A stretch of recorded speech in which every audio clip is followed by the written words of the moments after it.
अगर आप भी किसी को फूलों का ऐसा गुलदस्ता देते हैं तो सोच लें कि कहीं आप उसे कोई बीमारी तो नहीं दे रहे।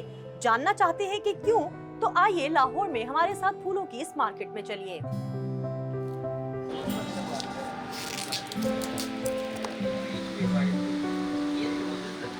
गुलदस्ता बनाने के लिए इस बूटी का या इस पौधे का इस्तेमाल आप लोग क्यों कर रहे हैं?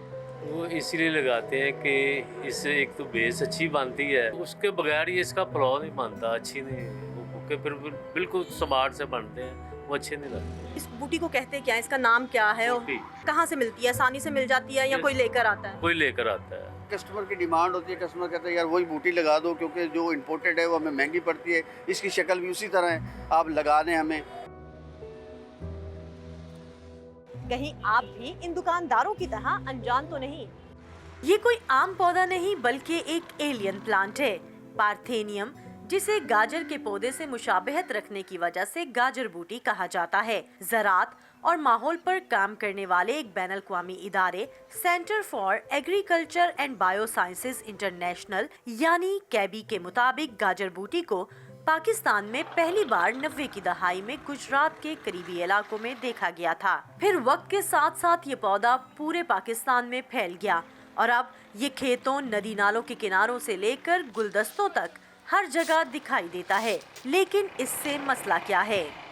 ये एक जहरीली एलर्जिक जड़ी बूटी है जो कि मुख्तलिफ तरह की एलर्जी काज करती है, एक्जिमा उसको भी बोला जाता है, वो काज करती है। सबसे बड़ा नुकसान ये है कि ये हर तरह के हालात में हर जगह पे उग जाती है। इसकी जड़ों में से ख़ास किस्म के केमिकल्स निकलते हैं जिनको हम एलिलोपैथिक केमिकल कहते हैं, जो अपने नज़दीक किसी और पौधे को वो जर्मिनेशन नहीं करने देते, उगने नहीं देते। वाज़ेह सी एग्जांपल मैं आपको दे सकता हूँ कि इस्लामाबाद रावलपिंडी की गलियों में पहले बेतहाशा भंग के पौधे आपको नज़र आते थे जो कि खुदरो थे। अब जब से ये पार्थेनियम आई है तो इसने पार्थेनियम ने उस भंग के जो पौधों को उसने रिप्लेस कर दिया है। बाज़ ज़रई माहिरीन गाजर बूटी को दुनिया की खतरनाक तरीन जड़ी बूटियों में से एक करार देते हैं। माहिरीन के मुताबिक ये पौधा जनूबी और शुमाली अमेरिका से बाकी इलाकों में फैला है और ये पाकिस्तान की ज़राअत के लिए भी बड़ा खतरा है। इसके एक पौधे से 25,000 से ज्यादा बीज पैदा हो सकते हैं और इसमें पाया जाने वाला केमिकल पार्थेनियम इंसानों और जानवरों दोनों के लिए ही नुकसानदेह है। तो जब ये जड़ी बूटी इतनी नुकसानदेह है तो इसे खत्म करने का तरीका क्या है?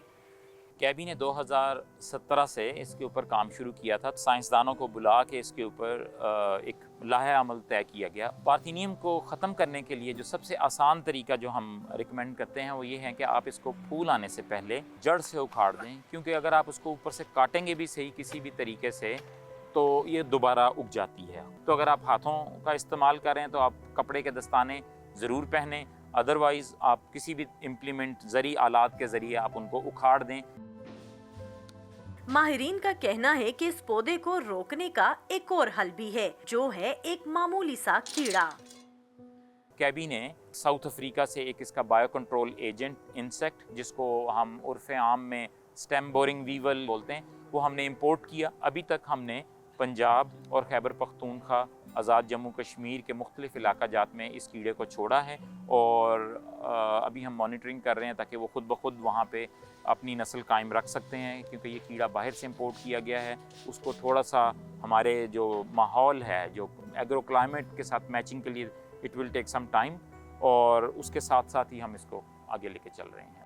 बायो कंट्रोल एजेंट्स कहलाए जाने वाले इन कीड़ों से पार्थेनियम की रोकथाम का यही तरीका दुनिया के मुख्तलिफ ममालिक में भी अपनाया जा रहा है। इस तरीका के तहत इस कीड़े को ऐसी जगहों पर छोड़ दिया जाता है जहां पर गाजर बूटी अपनी जड़ें फैलाए होती है और ये कीड़ा गाजर बूटी जैसी हमलावर जड़ी बूटी के लिए खतरा साबित होता है और उसे खाने का काम करता है। कैबी को 2 मजीद इकसाम के कीड़ों की इम्पोर्ट की इजाजत मिल चुकी है। माहिरीन को उम्मीद है कि ये बायो कंट्रोल एजेंट्स जल्द ही अपनी आबादी बढ़ाकर गाजर बूटी को फैलने से रोक सकेंगे।